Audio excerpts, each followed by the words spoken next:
Yo, what is up, everybody? It's your boy Soto here with the Autumn Bin Bags, back with another one.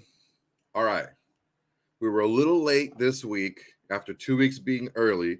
We were a little late this week dropping the video because RJ was staying at the Come Stain Inn freaking Roach Motel that didn't give him good internet, and he had to wait till the following day. And I mean, who would have thunk that a jiu-jitsu like grappling tournament would go overtime, right? Who would like wouldn't be on time? So we actually were recording last night at like, dude, freaking late. We were up probably till around almost midnight. And some people might be like, "Oh, midnight, what's the big deal?" Yeah, man, I wake up early to go to work every day. I don't have a cush schedule like a lot of you guys do. So dropped the video today, and I thought to myself, you know what? There's a long weekend coming up. A lot of people have Monday and Tuesday off, so you got a 4-day weekend. If you don't, that sucks for you because that's kind of whack having a weekend off, going back to work on Monday, getting off on Tuesday, going to freaking work hungover on Wednesday. But yeah, man, I thought I'd hop on, say what's up to you guys because you guys always show me a lot of love. Haven't been going on that often. And I said, you know what? I don't know what's going to happen this weekend. Let me make sure I hop on here and make it happen for my people. All right, guys. A lot of weird stuff happening today. A lot of weird things. I don't know, man. It's just a lot of people that you wouldn't think that would be talking mad shit are talking mad shit today. Like, this is one of the reasons why I wanted to come on. And Twitter was going ape shit. And if you have Twitter, even if you don't have Twitter, you can go on to twitter.com or from your phone and you can look at this shit because it's not like protected or anything. And you got to take a look at this. Okay. Well, first off, I want to make sure before we go any further, everybody please like, comment, and subscribe. It's the way that you can help support us to help bring you guys the best content. I don't take any money from this podcast. Artie doesn't take any money from this podcast. What we do is we pay for all our equipment, and also we're saving money to build a studio out for you so we can give you better content. Maybe hire some graphic artists, hire producers, better producers who can help us be more in tune with the show and help all like the back end stuff get done professionally. We do our best. I think we do a good job, but we're trying to make this grow even further, and we grow by the help from you guys. So make sure to like, comment, and subscribe. If you like it, great. Leave a message. If you don't like it, great. Leave a message. Tell me why. I appreciate you guys telling me that I suck. That's great. I love you guys for it. But tell me why. Maybe we can have a little bit of discussion, come to a common ground. It happens. Sometimes it doesn't, but whatever. At least we try. All right? So make sure to like, comment, and subscribe, guys. Tell your friends, tell your haters, tell your mamas, tell everybody. Tell your mama's haters, tell your haters' mamas, all those people. My opinion, I will tell you. But first, we have a Josh Jacobs countdown. We're hitting the beginning of the season really truly isn't the main countdown like end, right? The main countdown end is actually July 17th. Now, what does July 17th signify? Okay, well, July 17th is the last day that the Raiders can take back the franchise tag and sign Jacobs to seemingly what would be probably a long-term deal, right? So, what does that mean? Okay. The Raiders and Josh Jacobs have until July 17th. I think it's 4 p.m. Eastern or something like that, to come to an agreement on a long-term deal for Josh Jacobs. If they don't, after that, Josh Jacobs can only play this season on the franchise tag, which is $10.1 million. Okay. All right. So if Josh Jacobs wants to hold out, you math majors out there, divide 10.1 million, 10,100,000 by 17, it's like $595,000. So he's roughly losing, if he doesn't play every week off of that 10.1 million, it'll drop $600,000 a week because he doesn't get a game check for that game, right? Okay. So that's the first kind of hurdle. The reason why that's so significant is Josh Jacobs has said from the very beginning he wants a long-term deal. He wants to be paid fairly. He doesn't like that the way the market's going for running backs is not basically it stayed stagnant for a decade, right? Whereas in that same decade, quarterback salaries have almost tripled. Okay, what does that tell you? I mean, these things don't happen like by themselves, right? It tells you that you can get good production from lesser priced backs, younger backs. There's more backs out there. It's not quite as an exclusive group to be a good productive player. Do you necessarily need an elite producer at running back to win? Not necessarily. Do you need to have a good situational running game? But you don't need to have like the best running back in the league to win. And normally the best running back in the league isn't on a title contender. It's the way things have broken down. It's the way things have happened the last 10 years or so, where the league has become more of a passing league and not quite as much, grinded out and run ground and pound type running games. All right. So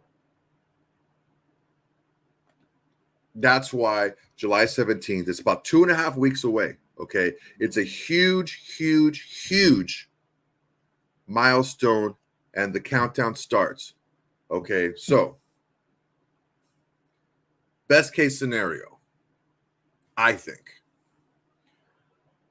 the Raiders and Josh Jacobs come together and they hammer out maybe a 2-year deal for $22 million plus incentives, right? A little bit more than the franchise tag for 1 year, not quite $12 million that you're getting. How are they going to get the money? Who the fuck knows how they're going to do it? But the best case scenario is they get together and they sign a multi-year, which is 2 or more years, something that Josh Jacobs is comfortable with, something that maybe will allow him to get more money in incentives so that he's still incentivized to produce at a super high level the way he was incentivized on a contract year last season. Okay, these are some reasons why I don't think that's going to happen.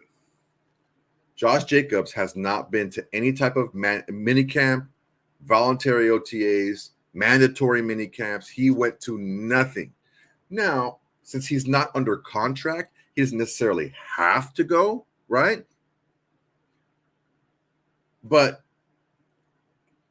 I think that the relations would have been a little bit better between the two sides had Josh Jacobs shown that kind of good faith gesture that, you know what, although this stuff is not done yet, I'm going to still be, even though I don't, maybe I won't practice like a Saquon Barkley. He didn't practice when he went, but he was with his teammates. He was still working out with his teammates, showing that he wants to be a part of the team. Not that he doesn't want to be, but showing that he wants to be a part of the team.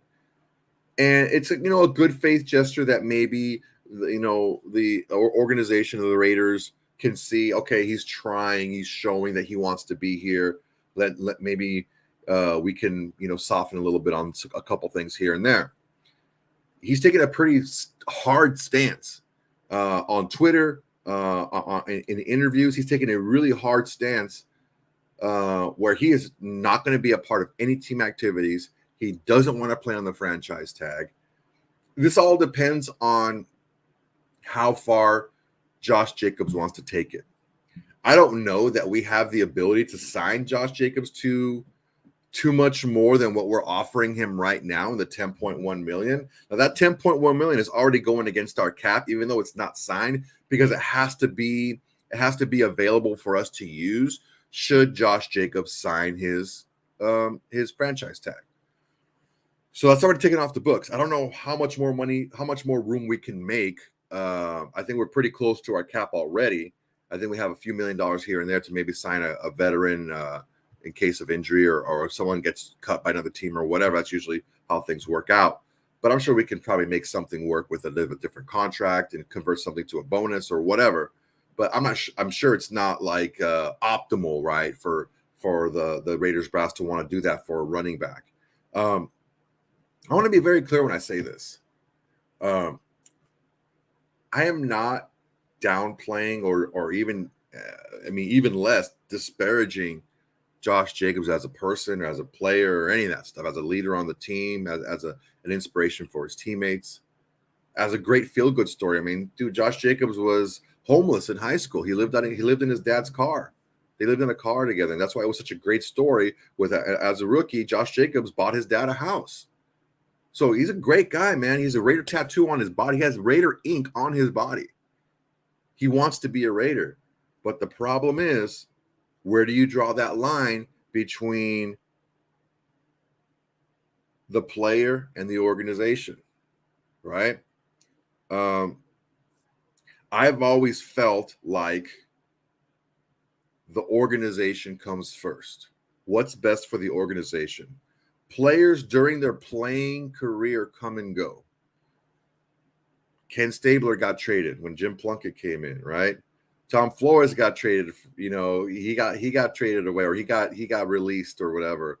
You just saw Derek Carr get released. Khalil Mack gets traded. Like really big players, really like franchise-setting, tone-setting players for any team in the NFL in sports. They get released, they get traded, they don't get signed. It happens. Is it what we want to have happen? Of course not. We grow to have a lot of affection and admiration for the players that play for our team. But the thing is they're playing for the team. That's the connection.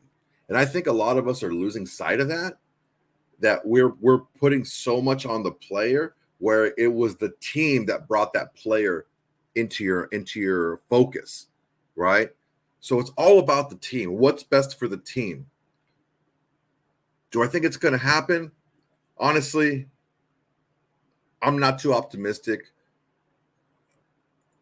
given what I've seen on Twitter recently from Josh Jacobs and the reports that I've heard that he may even want to sit out the entire season. That would be a shame. I don't think that it would last that long. What would happen is, if there's an injury or a team is looking for a running back to put them over the top, the Raiders would probably, if it's not past the trade deadline, would probably have Josh Jacobs sign his franchise tag, then trade Josh Jacobs to that team where they can redo his contract and sign him to a long-term deal. That's probably what's going to happen. So, yeah, it's a shame. I don't want it to happen. I want him to stay with us, but honestly, the countdown started. We're about 2.5 weeks away from it. July 17th is the deadline to rescind. Again, if for those of you who just joined, the big Josh Jacobs countdown that we're talking about is July 17th is the last day the Raiders have to rescind the franchise tag, where they would then sign him to a long-term agreement. If they don't rescind the franchise tag, Josh Jacobs can only play for the Raiders on the franchise tag in 2023. Every game that he doesn't play is roughly $600,000 minus from that $10.1 million franchise tag. It's going to be a rough go. It's definitely going to be a rough go. And we're just kind of in a wait and see mode right now. This is business, man. This is the business part of the sports business. Before we move on, let's see what we got going on here. Josh Jacobs, let's see. T. Severe. Josh Jacobs is in a poor negotiating position. We control his rights. Running backs aren't getting paid big money and long years. And if one of those young backs balls out, it's game over for him in contract talks. Yeah, man. Uh, there's a lot of running backs out there. Look, one thing that I didn't talk about is there's like what Saquon, there's Josh Jacobs, there's Pollard, there's Kareem Hunt, there's Dalvin Cook, there's Ezekiel Elliott. There's a lot of like productive running backs out there that still need contracts, right? Um,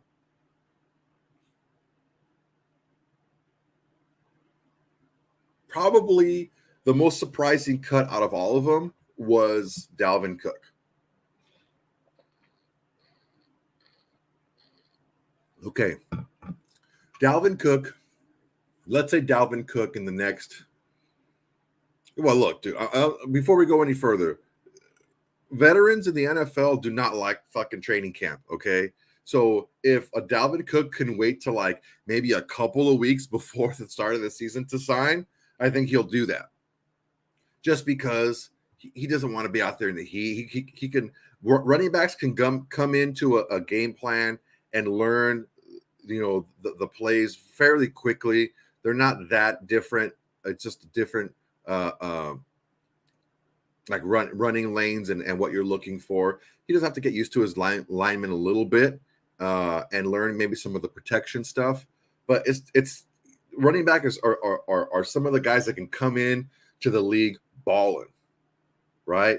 So that shows you again how a young running back can come in and you don't have to pay him that much. Normally, when a running back comes into the league, they come into the league who they are, fucking ballers, right? Uh, but Dalvin Cook can go to a team a little bit, later in the preseason and still be ready for the season to start. But I think Dalvin Cook is one of the big domino pieces to fall because depending on what he gets paid, that's going to show the rest of the guys, especially the guys that are on the three, the Pollards, the Saquons, and the Josh Jacobs who are on the franchise tag. It's going to be like, dude, I understand what you want, but this is the market for running backs. Dalvin Cook is a very productive back. He's only 27 years old. He's still in his prime of his career. He's still very productive. He was, injury free for the most part last season. He did get his shoulder cleaned up, which it was nagging him last year, but he still played. So he's healthy now. What is he going to get? If he signs for like $7-8 million on a 1-year deal, you look over at Josh Jacobs, at Saquon Barkley, at Tony Pollard, and you're like, that's the market. And normally you get paid more if you sign a shorter contract per year.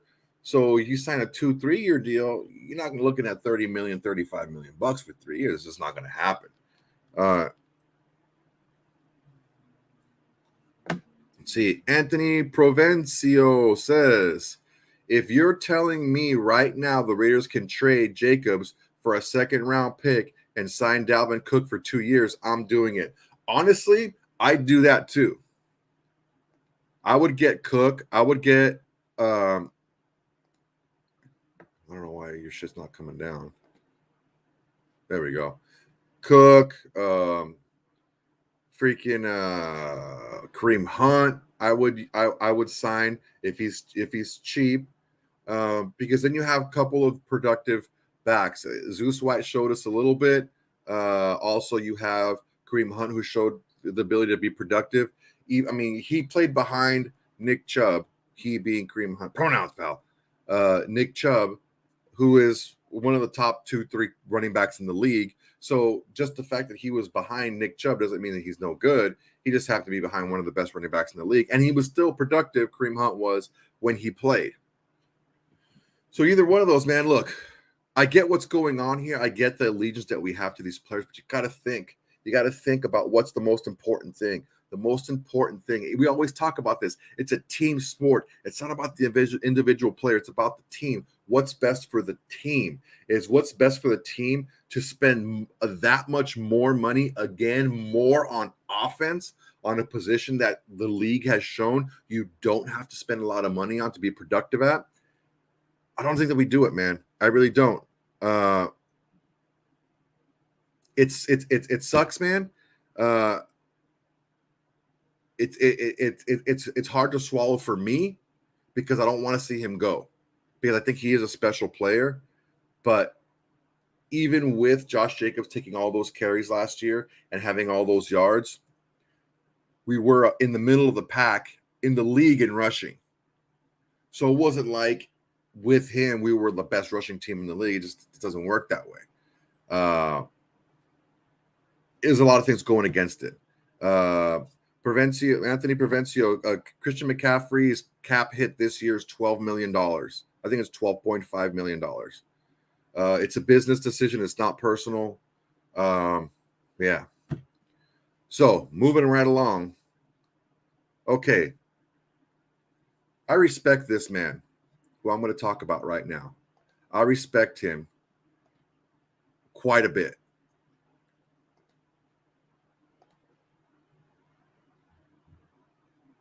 Warren Sharp from Sharp Analytics. He's at Sharp Football, no E, SHARP Football on Twitter. I'm sitting here minding my own business, chilling, and for whatever reason, Warren Sharp goes scorched earth on our former quarterback Derek Carr. So I'll put up my Twitter here for you guys, okay? All right. If you guys can read that, if not, I'll tell you what it says. Warren Sharp, 12 hours ago, so about 10 a.m. Pacific time, says, "I've got to finish writing my book, ... But do people really want me to take a break and just tweet Derek Carr lowlights inside the 10-yard line for a bit? Yes or no?" Okay. Just that by itself shocked me. Okay. Warren Sharp is a legit analyst of data for football. He is all about numbers. He's about tendencies. He's about what a person has shown you they are, right? Okay. If you didn't see it beforehand, I forgot where the tweet was. Let me find it for you. Let's see here. Messages. So there was a message that I received, and Phil Robinson from the Unfiltered Truth podcast, he sent me this earlier in the day, and basically it was a list of completion percentage by quarterback in the red zone. Okay, so I put it up on the list here. Daniel Jones 68%, Ryan Tannehill 64%, Dak 63%, Jimmy Garoppolo, our new quarterback, 62%. At the very freaking bottom, Derek Carr 33% completion percentage in the red zone. Wow, that I was shooketh when I saw that. I'm like, wow, that is really, really bad. Now I have been saying it for a long time. And God bless him, RJ was like, oh, he's not that bad in the red zone. He's been better in the past, whatever. He really hasn't been that good in the red zone. I don't think he's been higher ranked. I think his highest ranking in the red zone has been like 14th, and that was his rookie season. Okay, so getting back to what we were talking about, it's rough, man. It's a rough thing to look at because we've been through it ourselves. So we've seen it. We've seen all those times where we're in red zone. We're in the red zone, and we end up settling for a bunch of field goals, right? And this really brings to light some of the issues that we've been having in the red zone, because predominantly one of the ways that you score a lot of points is through the air with the passing league. And if your starting quarterback is one of the worst in the red zone in completion percentage, Yeah, man, that's pretty tough. So one of the things so I was already shocked when this came out, when Warren Sharp pretty much said, "Hey, I'm going to show you how bad Derek Carr sucks in the red zone." I think he just started within the 10-yard line. That's what he said, and I'm like, wow, this guy's going hard as fuck. And then I'm gonna show you it right now. I'm scrolling to it right now because that's just shows you how many videos, how many plays he has of our former quarterback being absolutely dog shit within the 10-yard line. Okay, here we go. Warren Sharp says, "I got to finish my book, but do people really want me to take a break and just tweet Derek Carr lowlights inside the 10-yard line for a bit? Yes or no?" Bill Williamson, a guy that he used to be a Raiders beat writer. He's a NFL writer right now. He replied and he said, "Look at the last play of the playoffs loss to the Bengals." He's like piling on. So that's two people already from like national media who work predominantly in football, and they're piling on and telling you how bad our former quarterback was. I'm not making this up. I'm not looking. If you look down here in the corner, trending for sports, it says Carr right there. I'm not making this up. He's trending right now because of this. Okay?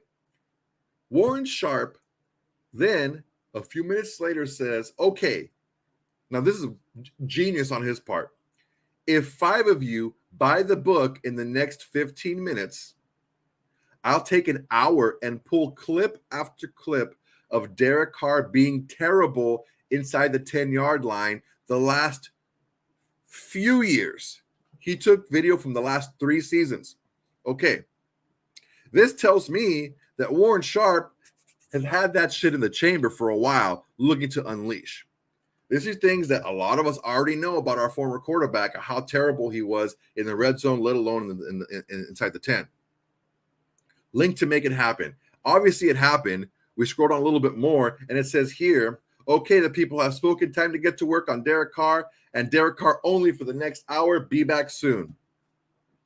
Trust me, he unloads about 30 plays of Derek Carr being terrible inside the 10, being inaccurate, terrible pocket presence, throwing interceptions, throwing balls away that anyone who could have, quarterbacks who had better pocket presence and better awareness and, more balls to throw the ball to try to score would have done. Or were they all his fault? No, some of them were kind of 50-50, but he had a hand in the fault of all of these. After that, Warren Sharp doesn't stop there. Warren Sharp continues the assault on poor Derek Carr. His wife is probably crying right now. Her mascara is running. Derek Carr is like, "That's when I knew I had to block Warren Sharp," because he bent over the entire Carr family. Derek, David, the other brother no one gives a shit about, all of them, gave it to him dry, no lube, no spit, no nothing, just one after another, terrible play after terrible play after terrible play, over just bang, bang, bang, one after another. Go to Twitter right now and check it out after this video. I'm telling you right now, you're going to be looking at it and you're going to get PTSD. I got anxiety from the flashbacks of watching him be dog shit inside the 10-yard line over and over and over again. Okay. Then a little bit later, after he dropped like 30 freaking videos, he's like, "Well, check this out. I'm going to now show you how bad he is from the 11 to the 15-yard line." And he dropped like another 10 videos. And then after that, he said, "Now I'm going to show you how dog shit he's been on 4th down." These are plays that it was 4th down, and you see Carr just mucking the ball or, throwing it in the dirt or throwing the ball away on purpose on 4th down. I'm going to take a break because these are things that I've been talking about for a lot of years, and the national media is picking up on it. Maybe they didn't give a shit about the Raiders. Maybe they just didn't want to know because Carr's a good guy. I don't know why. But this dude's trending, and not for a good reason. So a little bit later in the day,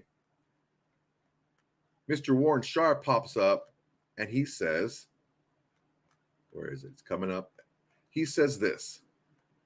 He takes a little bit of heat off of Carr, but then he puts it right back on.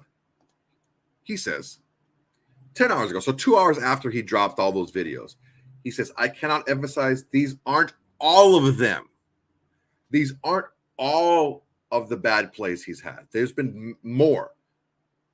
Not even close is 100%. Not everyone is 100% his fault, obviously, in parentheses. So he's qualifying it like, look, these aren't all his fault, but he had a hand in all of these.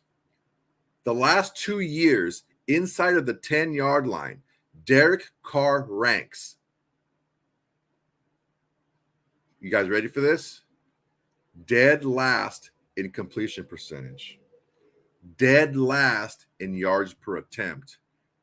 Second to last in EPA. Woo! That's tough. I would like to say that I feel like vindicated, right? That I feel like all this stuff that I've been telling you guys for years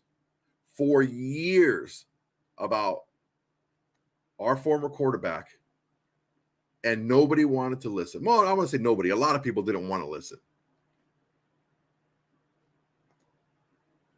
So I'm thinking to myself, well, goddamn. Who can combat that? Who can be like, no, all these things that you're telling me is not true?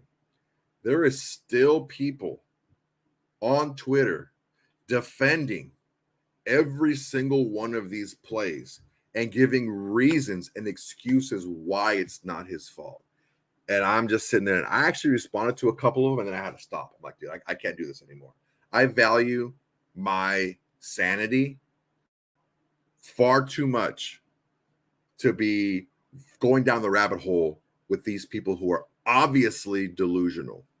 If you can sit there and you can look at those plays and not find at least partial, if not full fault in every one of those plays from our former quarterback, I don't know what to tell you, man. I just don't know what to say. It's one thing to be bad. It's one thing for, let's say, not to be the best area of your game, but to be dead last in completion percentage, yards per attempt, and second to last in expected points above average. Dude, it's just a bad look. How many of those field goals should have been touchdowns? At least half. At least half. How many of those interceptions, how many of those turnovers should have been points? Is we going to be perfect? No, but you don't want dead last. There's a big pendulum swing, right? Because when I brought this up to some people, they're like, "Whoa, you want him to be perfect." I mean, I'm not picking on RJ, okay? But he says, "Oh, you expect him to be perfect." No, I don't want him to be dead last. It's a big difference. There's a big pendulum swing in between where he is and where the best is, because the best is on the tippy top over here, and on the other tippy top of that pendulum swing is where our former quarterback was. That's one of the reasons why I couldn't get into it last week, because it was one of the things that maybe wasn't the way it was worded in the show yesterday that came out this morning, actually, was familiarity with the offense. That's where the quarterbacks are a little bit more familiar with the offense. That's why maybe the offense will be better than it was last year. What I wanted to say was Jimmy Garoppolo is on the opposite end of the pendulum when it comes to throws in the 10, inside the 10. Knock his arm strength. He's just a system quarterback. He's this, he's that, whatever. He's a 62% completion percentage in the red zone, whereas our former quarterback was at the bottom at 33%. I don't know, man. That seems like it's pretty freaking good to me. All right. Before I move on, I want to see what you guys are saying, because there's like a lot of comments in here. Let's see.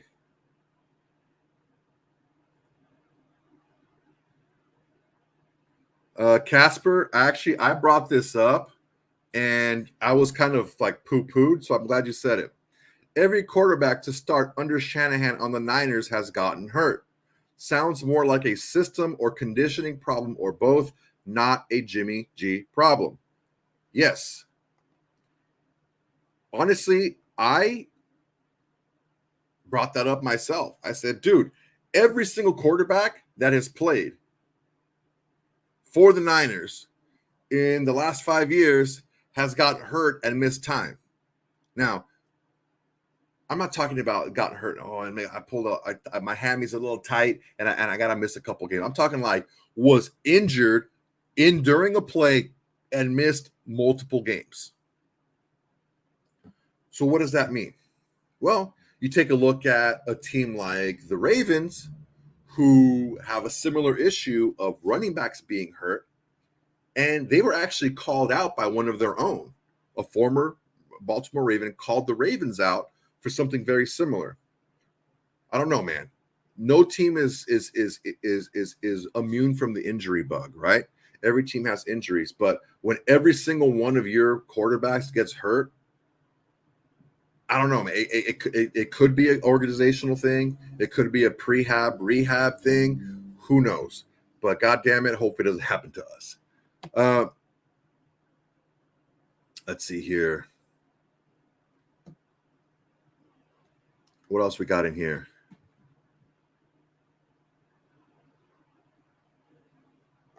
Let's see here. Boogie says Jimmy got that dog in him, even though it usually leads him to getting hurt. Again, circumstances are a little bit different now. Example, I was screaming up and down for us to draft Derwin James instead of Colton Miller, especially when we traded back with the Cardinals, right? We traded back at the Cardinals, and we ended up getting Colton Miller. I was like, dude, Derwin James. Someone told me, well, Derwin James got hurt a bunch of times with the Chargers. Yeah, he got hurt playing for the Chargers. Situations are different if they play for the Raiders. Who says he was going to get hurt? You don't know that. It's not like, that knee has 4 more plays until he gets hurt. Like, no, it's just a situation that happened. He's still a very good player. But yeah, who knows?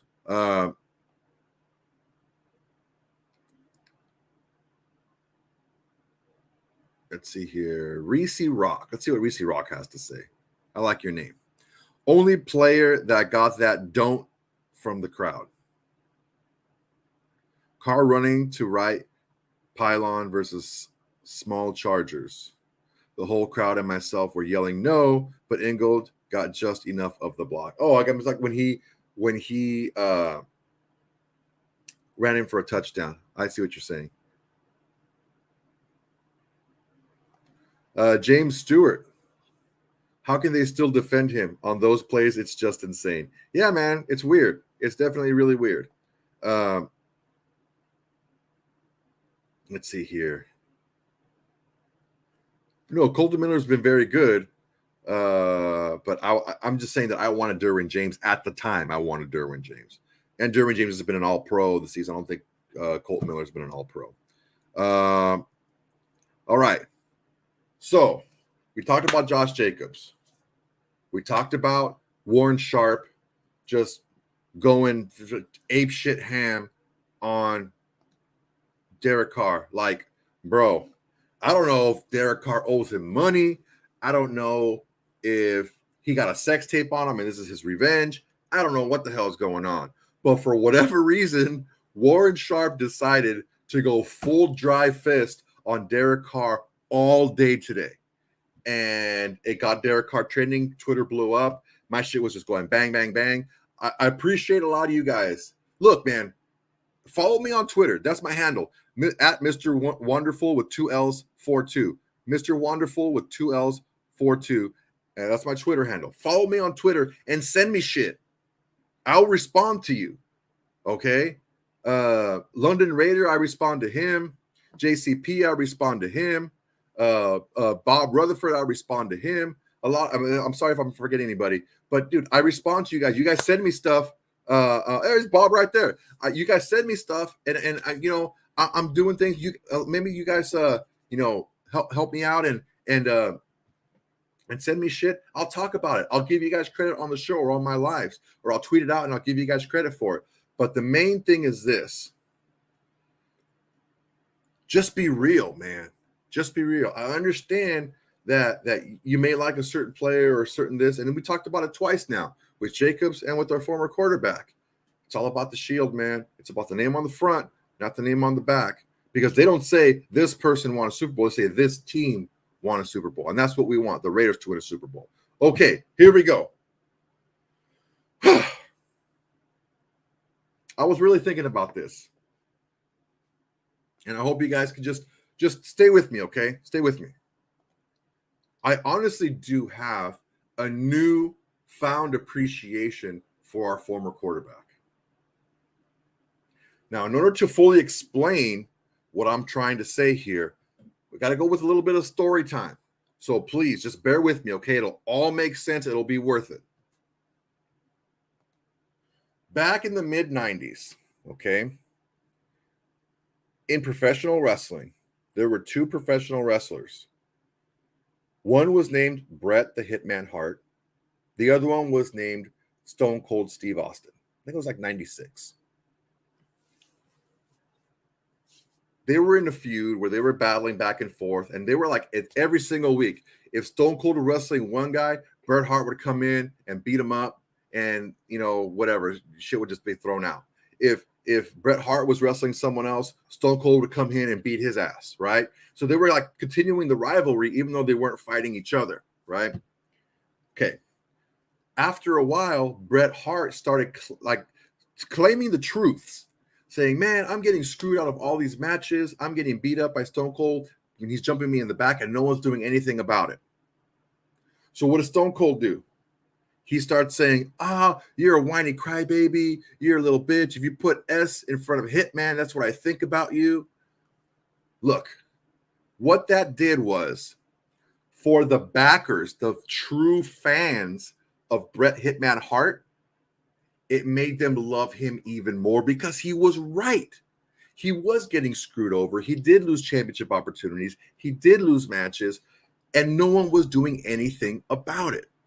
But the fact that he was whining and the fact that he was crying made people on the other side hate him even more. So what happened because of this? There was a period in time of about 8 months where the wrestling program was called Monday Night Raw, right? Every Monday night. And it seemed like every other week they were either in Canada, and Bret Hart is Canadian, or they were in the United States. And guess what happened? Every time the WWF was in Canada, they cheered Bret Hart and they booed Stone Cold. Every time they were in the United States, flip it. They cheered Stone Cold and they booed Bret Hart. Now, we all know this is predetermined wrestling, sports entertainment, whatever you want to call it, but listen to what's happening now. Derek Carr is going out there and he's giving interviews where he's like, I had a lot of personal things going on in football, outside of football. It didn't allow me to give 100% to the team. Like, he's trying to draw sympathy from not giving 100%. What does that do? The fans of Derek Carr are like, oh, bravo for him for being so brave and talking about it. And how dare the Raiders screw him over and do these bad things to him and really screw him over on the way out and treat him the way they did. Derek Carr then says, when they benched me, I was mad. I was angry. I was mad because I wasn't able to play for the home crowd for those last 2 games. I don't care about the money. I just wanted to play for the fans. And that made Derek Carr fans say, you're right. They should have let you play. You wouldn't have taken the money. You have more integrity than that. Your word is your bond. Never mind, you said you wouldn't play for anybody else, and now you signed with the Saints. Forget about all that. We believe you. You wouldn't have taken the money.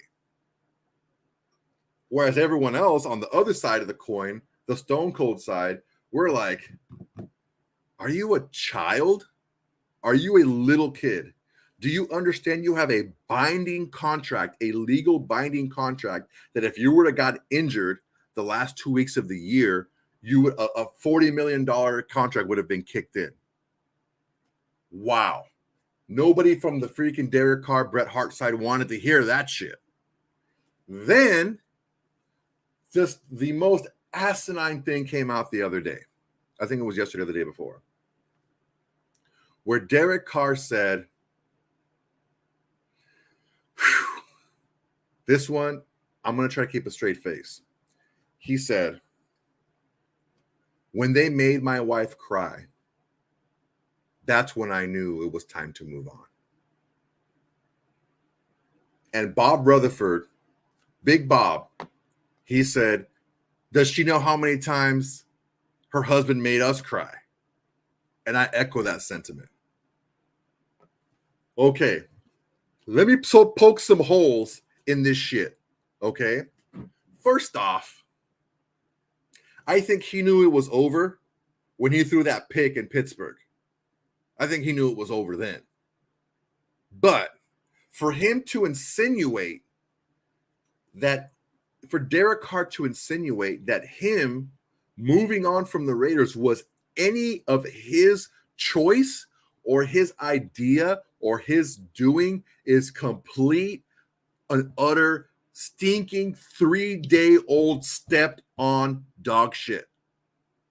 It is an absolute false narrative that he is trying to push for his fans and his backers, who, despite all the video that you're going to see on Sharp Football, at Sharp Football on Twitter, all those bad plays, you're going to see them saying, "Oh, that wasn't his fault. That was this guy's fault." People who, and then I get this: people who know football know that those weren't all Derek Carr's fault.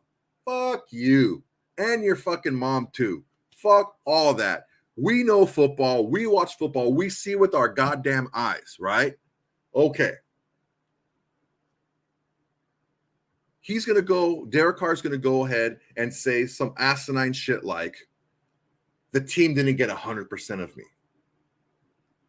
What does that mean? 100% of your play, 100% of your attention, 100% of your capability, 100% of your desire? Like, and then I hear somebody say, oh, well, it seems like Derek Carr quit on Josh McDaniels, but he didn't quit on the Raiders. Wait a second. Hold on. Let's just say, for example, and I didn't bring this up, someone else did. Let's say, for example, he did quit on Josh McDaniels. Okay. Well, if the rest of the team is playing for Josh McDaniels and he quit on Josh McDaniels, isn't he quitting on the rest of the team too? And what the rest of the team wants to do and what the rest of the team is out there doing and trying to win? I don't know, man. That's crazy. So instead of saying, I just played poorly, what I hear is, well, after all these like 20 coaches that I've had, that's what he said, 20 coaches. The writer of the article corrected him and said, well, it's really only been 6 head coaches, and 2 of them were interim head coaches. So really it's only been 4 head coaches, right? And if you really want to take a look at it even further, he only had Dennis Allen for like 6 games his rookie season. So can you really count that as a head coach? So he's really only had 3 head coaches. If you want to be really honest, 3 head coaches that he's really spent some real time with, right? Jack Del Rio, John Gruden, and Josh McDaniels. Those are he stayed 6 games with Dennis Allen. He had more games his rookie season without Dennis Allen than with Dennis Allen. So those 2 interims are just interim guys. Dennis Allen was only there for 6. So he really only had 3 head coaches, right? So he talks about all these things. Oh my God, I had so many head coaches, this and that. eventually it's going to come down on me. Well, why do you think that is? Maybe because this organization has tried to help you every single season with coaches they feel are going to help and players they feel are going to help, and things still haven't materialized for you. Cedric 559 $5 super chat. Thanks, brother. I appreciate you, man. Michael Knight. That is a sick ass freaking picture, bro. Gotta love that freaking little fro he's got going on. So look,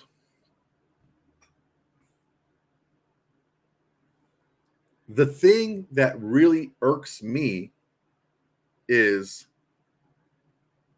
Derek Carr goes out there and says things like, well, I've had like 20 coaches and eventually the trigger is going to be pointed at me and I'm going to be gone. Like, he didn't have a hand in doing that. It was just happenstance. He was pretty much intimating that because the organization is so terrible and we've been losing for all this time, eventually I was going to be blamed for what's happening, right? Never mind his poor play that we've shown you. Never mind his poor play in the red zone and within the 10-yard line, right? Okay, never mind all that crap. And I'm losing a lot of viewers right now, and I don't care because I'm telling the freaking truth right now. Then he says stuff like, I didn't give the team 100. The team didn't get 100% of me, which tells me you didn't buy in to the system that was being run. What? That's the leader that we want? Then he goes ahead and says some stupid shit like, once they made my wife cry, that's when I knew it was time to move on. Like it was his choice to move on. No. I think earlier in the season, McDaniels is like, God damn, we got a problem here. We got a big problem. Okay.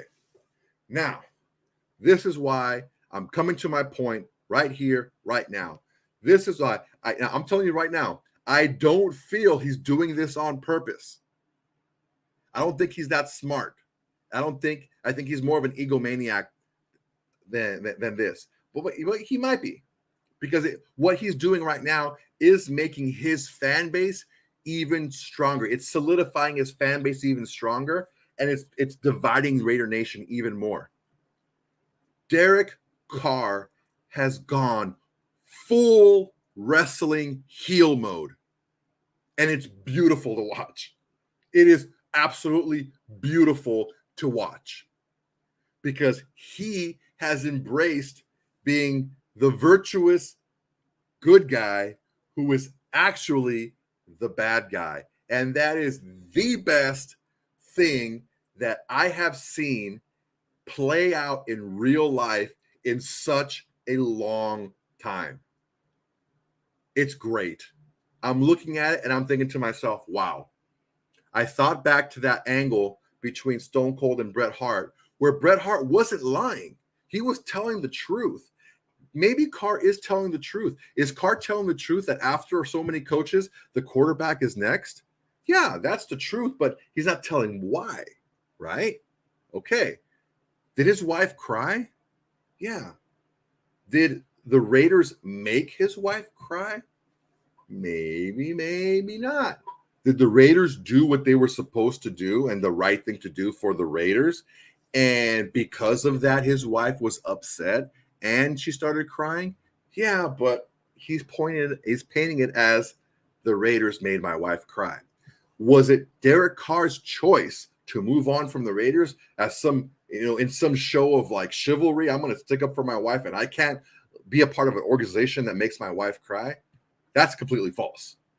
It was the Raiders that moved on from him. But man, if you're a drama fan, if you're a fan of dramatic like literature or theater, bro, this full heel mode, 100% dividing Raider Nation by taking the Kardashians on his back and spitting all this just nonsense that has partially and half truths in it, but still never accepting responsibility for his play. Wow. You have to admire it.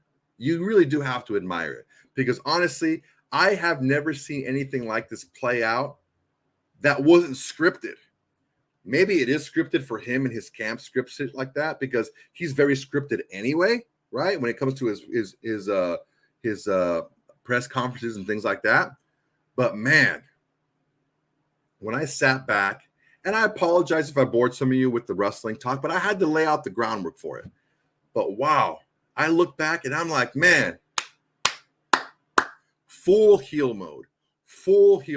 And just like the Montreal screw job, look it up if you don't know what that is. When Vince McMahon said, Vince McMahon didn't screw Bret Hart, Bret screwed Bret. The Raiders didn't screw Derek Carr. Derek Carr screwed Derek Carr. Not accepting responsibility, being terrible in the freaking red zone, and not giving 100%. If I'm Devontae Adams right now, and I hear some shit like, "Yeah, I didn't give the team 100% what I should have," or however he worded it, god damn, I'd be fucking livid. I went here to play with you after all these years, and you didn't give 100%, and we didn't get 100% of you.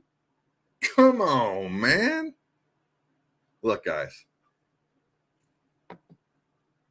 I'm gonna tell you something right now. When all this fell into place in my mind, it was like I got shot through the freaking brainstem with a lightning bolt. And I'm like, bang. He went full heel mode. He went full heel, and he's embraced it. And I fucking love him for it. Derek Carr, I don't think you're a great quarterback. I think you're an average quarterback. And I think you have some below average tendencies.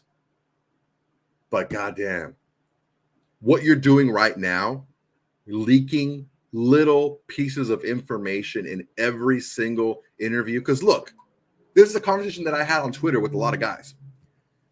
If a reporter, like a reporter's ever going to want to stir up drama, right? That's what they do.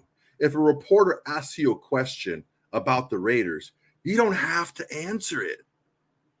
If I'm Derek Carr and I sign with a new team, and I practice with that team already, and I'm all on board. I'm full on board with that team already. And they bring that racist John Gruden in there to help him and to help him smooth because everyone knows he's dog shit in the first year of a system. I don't talk about anybody else but the Saints.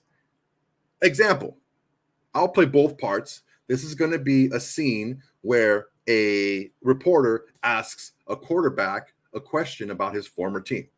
Ready? Go. Well, Derek, what do you think about the Raiders and your time ended and how it ended there? Well, I had a lot of good years there. I had a good time there. But honestly, I respect your question. I respect why you have to ask that question. But I'm just really focused on the Saints from now on. End scene. That's all you got to do. You don't got to go into it, especially after all this time. Maybe after it just happened before you sign with another team. Yeah, go hard, whatever. But right now, you're still talking about your ex. It's like, dude, it reminds me of like that one guy, that one friend that we have that would just find ways to bring up his ex. Like, yo, man, it's freaking cold outside, bro. Oh, yeah, man. I remember my chick used to get cold all the time. She always wanted to wear my sweater. And then she used to get mad because the sweater didn't fit her right, but it was like my sweater, not her sweater. So we got to an argument, but whatever, man. And it was, I miss her. That's what it reminds me of. Like, yeah, a reporter can ask you anything they want. Doesn't mean you have to answer it. It's not unprofessional for you to politely address the question, address why the question was asked, but politely refuse to answer. That's perfectly okay because you're still giving the reporter content. If you say no comment, okay, that's kind of a dick move. But if you're like, you know what, man, I appreciate you asking that question, but my time with the Raiders right now is over. I'm with the Saints now, and I want to talk about the Saints moving forward. I really don't want to look back anymore. I'm all about looking forward. Done. But instead, he drops little tidbits like, I've had 20 coaches. Sooner or later, it's going to be me if we keep losing. Still not taking accountability. They made my wife cry. That's when I knew it was over. Like it was your decision for it to be over. I don't know, man. When he does that, if he keeps dropping these little nuggets, what it's doing is it's giving the Kardashians more of a a foothold and more reasons to hate the organization. But the true Raider Nation is like, bro, this guy's tripping. Every time we want to talk about Derek Carr and his play, the Kardashians want to bring up personal stuff. Like EPMD said, business never personal, right? Anyway, it wasn't, I mean, look, the Raiders moving on from Derek Carr wasn't a personal decision. It was a personnel decision. Huge distinction. Couple letters different, huge distinction there. Okay. I just love that this happened. I'm able to like share my love for professional wrestling with you guys and giving a little anecdote, a parallel of what's happening in real life now, something that happened, fucking almost 30 years ago in professional wrestling. And it was when it hit me. I hope that you guys see it now, and I hope you can have a newfound appreciation for what's happening right now, because whenever anybody goes full heel mode, it is some of the best things you'll ever see, because the person no longer cares. They're going to say their truth. Even if half the people think they're delusional, half the people are going to be like ride or die. And that's when you can do that, when you can elicit emotion from people, that's what you want. I don't care if you love me or if you hate me, as long as you keep watching, keep subscribing, and keep commenting. All right, guys. I appreciate you guys. I love when it's spending time with you. It's been about an hour, a little bit more than I wanted to do, but I want to tell you something right now. We can't do this without you, man. I appreciate and love you guys. I hope you guys like the content that we're bringing out. And until next time, guys, peace.